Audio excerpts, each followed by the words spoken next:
Hey, Scott here, your tour guide with Strolls and Stories Tours. Up next is the Price Tower. Get this, it's Frank Lloyd Wright's only completed skyscraper. How about that? Groundbreaking on the Price Tower occurred in 1953, and the building was completed in 1956.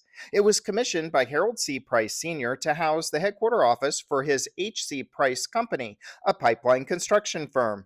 Today, the building is a National Historic Landmark. The tower is constructed of poured concrete, steel, and copper. The exterior facade is largely copper and glass. The copper has oxidized to the beautiful blue-green color that we see here today. The horizontal louvers over the exterior windows help to block direct sunlight. Well, that was important because while the building did have an air cooling system when it was first constructed, we all know that air conditioning was not quite so good back in the 1950s. The poured concrete floors feature a stunning red color. This color was achieved by a meticulous dyeing process that consisted of spreading iron oxide powder over dampened cement, then leveling the pigment to create the beautifully stained concrete floors that we see here today. Now, most buildings have exterior support columns, but Frank Lloyd Wright, always the innovator, designed this building as a cantilever structure. Think of it as a bit of a tree. The four elevator shafts form the central core of the building, or the trunk, with each floor a branch of sorts suspended from the trunk. How about that? This design allowed for what Wright called a curtain wall, where windows line much of the building, including the corners, which offer the optimal views. The building features a unique angular floor plan that is laid out with a grid of parallelograms with 30, 60, 90 triangles, which creates many unique angular spaces throughout the building. As was the case with many of Wright's building designs, he also designed the furniture that is featured throughout the Price Tower. Each office received a custom built desk to fit the unique angularity of that particular office space. The desks were built right on site.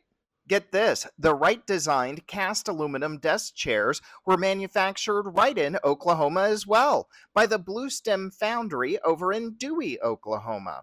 Lunch was provided on the 16th floor at the commissary and often featured soup and sandwiches for the Price Company employees.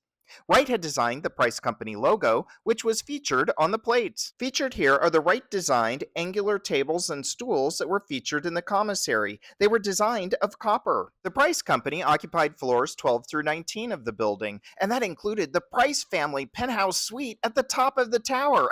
How cool is that? Other office tenants were on other floors, and it included several floors of apartments. And get this, 7 of the apartments were two-story apartments. Frank Lloyd Wright envisioned his new building as a model for mixed use buildings moving forward. It was said of the Price Tower when it first opened, you could live, eat, work, and shop all in the same building. It was a bit forward thinking for the 1950s. Here, another look at the triangular shapes, including the unique triangular shaped ceiling light fixtures and the stunning red stained concrete floors. In 1981, the Price Company sold the building to another company that was headquartered in Bartlesville, that being Phillips Petroleum, known to many of us as the Phillips 66 gas stations.